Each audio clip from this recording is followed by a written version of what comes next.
Nous sommes au 46e Festival international de la bande dessinée dans la bibliothèque de la CIBDI à Angoulême. Nous sommes aujourd'hui en présence de Jean-Luc Loyer, Bonjour. bonjour, qui est auteur de bande dessinée et membre de l'Atelier du Marquis. Donc je voulais que vous vous présentiez. Est-ce que vous pouvez vous présenter un peu et nous présenter l'Atelier du Marquis? Si vous voulez, je suis auteur de bande dessinée, dessinateur, auteur. Je fais de la bande dessinée depuis toujours. Je m'occupe d'un atelier, entre autres de personnes, d'un atelier qui s'appelle l'Atelier du Marquis, qui réunit à peu près 23 ou 24 personnes, ça dépend des moments. Tous dessinateurs professionnels à Angoulême et chacun travaillant sur son album différemment. On n'est pas une entreprise, on est une association d'auteurs et d'artistes. D'accord, très bien. Et sinon, je fais quelques albums, moi, pour ce qui m'est. Alors, j'ai fait quoi? J'ai dû faire une quinzaine d'albums entre Victor, Madame la Lune, Sang Noir, Le Grand A. Je fais beaucoup d'enquêtes. J'ai commencé dans la bande dessinée jeunesse et en ce moment, je fais plutôt des enquêtes avec un journaliste, Xavier Betaucourt. On va voir. Là, on est en train de faire un bouquin sur la justice. Et pour terminer de me présenter, on a créé il y a quelques années un ESAT art graphique, c'est-à-dire notre atelier reçoit des personnes en situation de handicap et on les aide à devenir dessinateurs de bande dessinée. C'est génial. On essaye, en tout cas, c'est pas facile parce que le handicap a un poids supplémentaire pour les parents et pour le devenir des gens qu'on reçoit, c'est pas facile. Et on se dit que si on peut mutualiser, partager notre savoir-faire, on essaye d'avancer comme ça et les auteurs se prêtent à l'exercice. Très bien. Et je voulais savoir, l'atelier du Marquis succède à l'atelier Sanzo. Est-ce que vous pouvez nous expliquer pourquoi ce changement?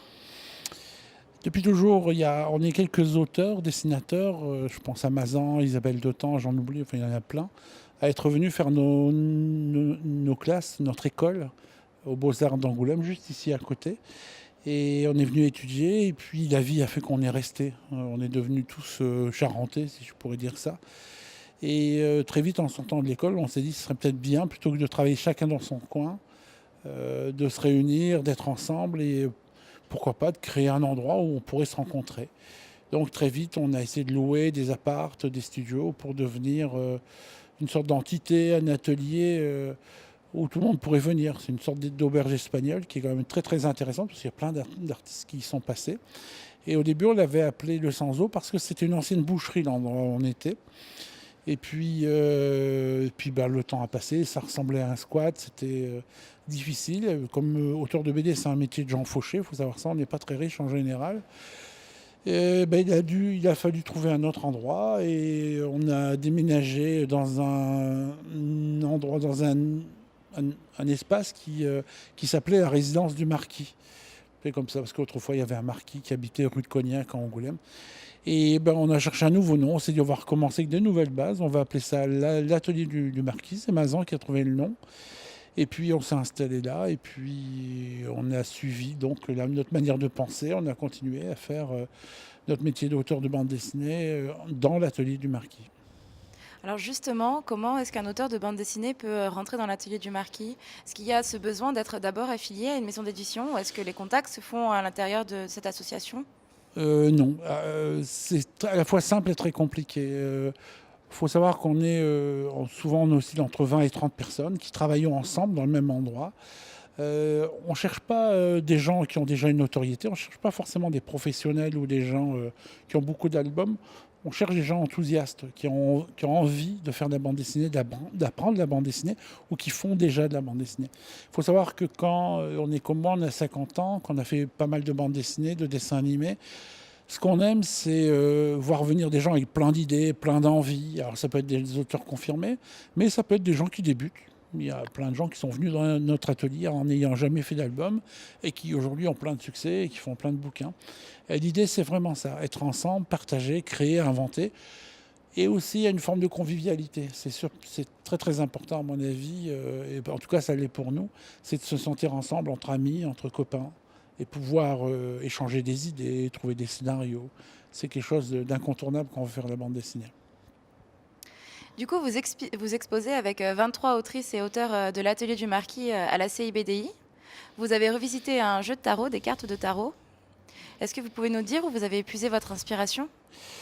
Un jour, on s'est réunis, on s'est dit, c'est quand même dommage, notre métier, ça va mal, c'est difficile de gagner sa vie.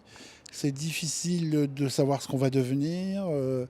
Et c'est de plus en plus compliqué. Et pour rire, on s'est dit, ce serait bien de connaître l'avenir, hein, de savoir ce qu'on va faire, hein, comment on va être perçu par les gens, comment on va s'en sortir, on dirait, parce que c'est vraiment très difficile. Et puis de fil en aiguille, on s'est dit, ben, il faudrait tirer l'avenir, tirer des cartes. Et j'ai fait un petit truc, j'ai pris un jeu, j'ai divisé dans 22 enveloppes. Alors j'ai pris un jeu de cartes de tarot de Marseille, un jeu de cartes pour deviner. Après on n'y croit pas, hein, ça c'est une autre histoire. En tout cas, ce sont de jolies cartes. J'ai fait 22 enveloppes et les auteurs ont tous tiré au hasard une carte. Turf a eu le diable, Mazan a eu la papesse, moi j'ai eu la lune, le numéro 18. Et puis j'ai demandé à chacun de refaire une carte à leur manière. Et on a refait un jeu. Et j'ai demandé à une journaliste d'interviewer tout le monde et de demander ce que signifiait la carte pour eux, à quoi ça servait, est-ce que ça leur parlait ou pas, parce qu'on n'est pas obligé d'y croire, on peut trouver ça amusant. Et puis de me faire un nouveau dessin, un petit dessin.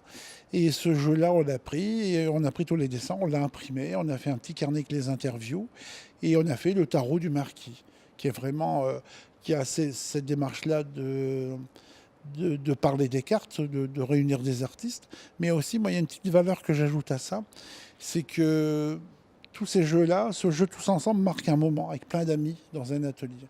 Moi, je me dis que toujours dans 30 ans, un jour, si je suis encore en vie, je prendrai mon jeu de cartes et je me dirai, ah oui, lui, je le connais, je le connaissais, etc. En fait, il y a ça dans un jeu de tarot, il y a dans ce jeu de cartes. Et après, on s'est dit, le jour où on fera l'inauguration, on va faire un petit jeu amusant. On va chercher dans l'annuaire une voyante, une tarologue, qui va venir et qui va expliquer aux auteurs ce que veut dire sa carte. Ce que veut dire sa carte. Et hier, c'est pour ça qu'on s'est amusé à demander que veut dire le 6, le 18, le 22. Et elle nous a raconté l'histoire des cartes. Il faut savoir que les auteurs, c'est comme tout le monde, on y croit, on n'y croit pas. Mais en tout cas, les cartes sont jolies, elles ont une valeur historique. Et c'était intéressant d'en parler. Voilà un petit peu l'idée de l'exposition du tarot du marquis. Bonjour. Tout d'abord, est-ce que vous pourriez nous présenter votre travail en une petite phrase pour ceux qui ne savent pas trop ce que c'est? Alors, bah oui, je pratique la tarologie et la numérologie. La tarologie, en fait, c'est-à-dire c'est des cartes, c'est une imagerie, en fait, hein, avec des numéros, voilà, comme ça, tout simplement. Et en fait, il y en a 22. Mais chaque arcane révèle ses secrets. On peut utiliser le tarot en divination, mais on peut aussi utiliser le tarot en développement personnel, en connaissance de soi. D'accord. Voilà. Est-ce que du coup vous avez vu l'exposition du marquis et qu'est-ce que vous en avez pensé? Est-ce que vous avez aimé tout d'abord?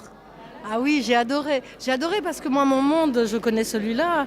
Celui-là, c'est vraiment avec des yeux tout neufs. Alors, j'ai été très surprise par certaines cartes qui m'ont interpellée, où le personnage change complètement de celui qu'on peut trouver sur ce tarot. Notamment le pape, qui est un bon bonhomme, là, un genre gourou un peu. Et j'ai beaucoup aimé la maison de Dieu, qui en fait est la maison de Dieu, une tour, ça restait la tour. Non, mais j'ai beaucoup aimé le côté original, les couleurs, du coup l'interprétation, j'ai l'impression qu'elle peut même changer en fonction de ce que l'on peut voir. Et du coup, est-ce que vous croyez au tarot divinatoire? Bah, moi, je crois beaucoup au fait de se réunir, de parler. Et on se rend vite compte que les tarots disent plein de choses, mais surtout, elles nous font dire plein de choses. Elles font réfléchir sur ce qu'on a tiré. Moi, j'ai tiré la lune. C'est à la fois un bon et un mauvais présage. Moi, je me disais, la lune, pour moi, c'est la nuit, travailler la nuit. J'ai longtemps dessiné la nuit, parce que quand on est auteur de BD, c'est ce qu'on fait. Et j'ai longtemps fait ça. Et après, la voyante me dit que c'était une carte féminine. Bon, je ne suis pas forcément le mec le plus féminin du monde, et pourquoi pas, après tout. Le 18, c'est une carte de féminité. J'ai appris plein de choses, hein. Avec le 1, qui est une carte de gestion et de difficulté. C'est amusant. Je crois que c'est comme l'horoscope. J'aime bien le lire, mais j'y crois pas. Mon avis, je crois qu'on est tous un peu pareil. Le matin, on aime bien lire son signe astral, puis 30 secondes après, on a oublié. C'est un jeu, et nous, on voulait rester dans cette idée du jeu et du regard vers l'autre artiste, vers l'autre auteur. Et voilà, c'est pas plus compliqué que ça. D'accord. Mais vous nous disiez tout à l'heure que c'était travailler entre amis, travailler ensemble. Est-ce que c'est pas par moments compliqué de travailler sur un thème commun avec des personnes qui sont très différentes? C'est compliqué. Les auteurs de BD, pas oublier qu'au fond, même si c'est un peu bizarre de dire ça, ce sont des artistes. Hein, ce sont des gens. Souvent, nous, on a un gros problème. On aime bien travailler tout seul, mais on veut voir du monde. Oh, c'est con, c'est compliqué. Alors souvent, nous, notre atelier, c'est un endroit, un grand endroit, où il y a plein de petites pièces. C'est-à-dire que si tu veux écrire, inventer une histoire, parce que c'est pas évident, il faut s'isoler, être dans la pièce, écrire, inventer. Et là, il vaut mieux pas être dérangé, parce que sinon tu es obligé de reprendre le fil de l'histoire, revenir en arrière. Et c'est un peu le paradoxe de cet atelier. Mais on a besoin aussi de temps en temps aller à l'endroit le plus important de l'atelier, c'est la cafetière, d'aller boire un café et de discuter. Tiens, est-ce que tu sais que chez Casterman, on cherche tel genre d'histoire, chez Delcourt, ou aux Humano, ou chez Futuropolis, on cherche plutôt ce genre d'histoire. Et puis chacun aime bien, par exemple, moi quand j'écris une histoire, j'aime bien aller voir un autre auteur et lui raconter. Si je vois qu'au bout de 30 secondes, ça le fait chier, je me dis mon histoire, elle ne doit pas être bonne, quoi. Je dis ça, ou même des gens qui passent, hein, des gens qui viennent nous voir, ou des étudiants, on discute. On aime bien aussi écouter ce que disent les étudiants. On leur copie pas faut pas avoir peur. Moi, c'est un conseil que je donne aux étudiants, c'est pas avoir peur de montrer. Mais on voit bien qu'il y a des tendances de science-fiction d'horreur ou de trucs rigolos. Et on a besoin de ça dans un atelier. Moi, s'il y a un conseil à donner aux auteurs, aux jeunes qui veulent faire de la BD, c'est surtout montrer et raconter plein d'histoires. On n'est pas l'auteur d'une histoire, on est l'auteur de plein d'histoires. Moi, chaque fois que j'écris un bouquin ou je fais une enquête, c'est le bouquin de ma vie. Et je me dis, ça, je pourrais jamais faire mieux. Et puis 6 mois après, je fais autre chose. Parce que je sais très bien que je peux faire beaucoup mieux et je vais faire autre chose. Un atelier, c'est très compliqué. C'est plein d'auteurs, plein de gens, plein de caractères. Et c'est à la fois très, très, très désordonné. Les auteurs de BD sont, en tout cas ceux de l'atelier, sont assez désordonnés, mais quand même avec des points de fuite, des idées de vouloir fabriquer des choses qui sont très, très intéressantes. Dans votre exposition, vous parlez des conditions précaires des artistes. Comment survivre, comment vivre avec la BD, grâce à la BD, surtout quand on est comme vous, un auteur engagé? C'est une bonne question, une question difficile. Là, au moment où je vous parle, il y a le ministre qui vient et qui va venir apporter certainement des nouvelles idées, des nouveaux projets pour aider les artistes, les auteurs, les écrivains en général. Il faut savoir que quand vous achetez 20 € un de mes livres, eh ben moi, je gagne 2 € sur le livre. C'est-à-dire que dans la chaîne du livre, il y a 18 € qui disparaissent pour la fabrication, etc., etc. Ça veut dire que c'est difficile. Si je veux gagner un salaire normal, il faut que j'en vende beaucoup, beaucoup, beaucoup. Il faut savoir que mon livre, moi, j'ai mis 1 an et demi pour le faire. Et que souvent, le système économique fait qu'aujourd'hui, il y a beaucoup, beaucoup d'auteurs et beaucoup d'artistes. Gagner sa vie, ça devient difficile. Ça fait qu'il faut avoir foi en ce qu'on veut faire, avoir envie de raconter, faire que quelques sacrifices. Et surtout, ça amène à un effet pervers, c'est que je fais un album, comme je suis payé et que je prends du temps, je ne gagne pas beaucoup d'argent, je suis obligé de chercher du travail à côté, refaire des rencontres, aller dans les écoles. Et du coup, ça me fait perdre du temps et aller moins vite et faire que mon travail coûte encore moins cher. C'est très, très compliqué. Et aujourd'hui, il faut à tout prix que les gens, en tout cas les pouvoirs publics, se rendent compte que les artistes, et je ne parle pas des auteurs de BD, je parle des artistes en général, des écrivains, des peintres, etc., sont une valeur essentielle dans notre société. Il en faut. C'est qu'il faut apprendre aux gens à réfléchir, à rêver, à penser, à créer. Et ça va bien avec le reste. Mais l'un ne va pas sans le reste, à mon avis. Et il y a d'énormes difficultés pour vivre au jour le jour. J'ai une dernière question pour vous. Si vous devez donner un conseil à un jeune auteur de bande dessinée qui est découragé ou qui n'ose pas se lancer, lequel ce serait? En général, les auteurs qu'on rencontre, on sait très bien qui va y arriver. Parce que l'auteur va venir, il va nous montrer, le jeune, il va venir nous voir, il va dire « Ah, je voudrais faire de la BD, etc. » Il va faire un projet, il va le montrer aux éditeurs, ils vont le prendre ou pas le prendre. C'est rare que les auteurs soient pris du premier coup. Là où on commence à comprendre, c'est est-ce que l'auteur va revenir avec un nouveau projet. L'idée, c'est pas tant ce que je dis, comment je le dessine, mais c'est le découragement. C'est que moi, les gens que je fréquente, ce sont des gens qui ne sont jamais découragés. C'est que tous les jours, ils revenaient avec un nouveau projet, avec d'autres envies. On est très déçus au début parce qu'on n'y arrive pas. C'est difficile de devenir pro quand on voit la qualité du travail Là, je viens de faire un tour sur la bulle. Moi, je vois même, on va dire, les fanzines ou les petits auteurs, mais tout est bien, quoi. Il y a des trucs incroyables. En fait, ce qui est important, c'est de ne pas se décourager. C'est qu'on a envie de raconter des histoires, plein d'histoires, pas une seule histoire. C'est de dire des choses. Il ne faut pas oublier que ce sont des livres. On porte des mots, des messages. Et ça, c'est très, très important.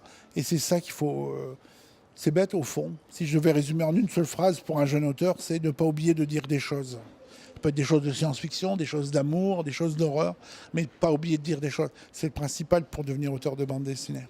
D'accord. Puis la bande dessinée après, mais bon, finalement, ça, c'est la deuxième partie. Ça, c'est autre chose.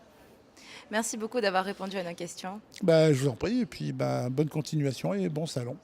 Merci. Je vous en prie. C'était Jean-Luc Loyer et les Web Art Reporters. Notre émission est maintenant finie, mais vous pouvez nous retrouver sur Facebook.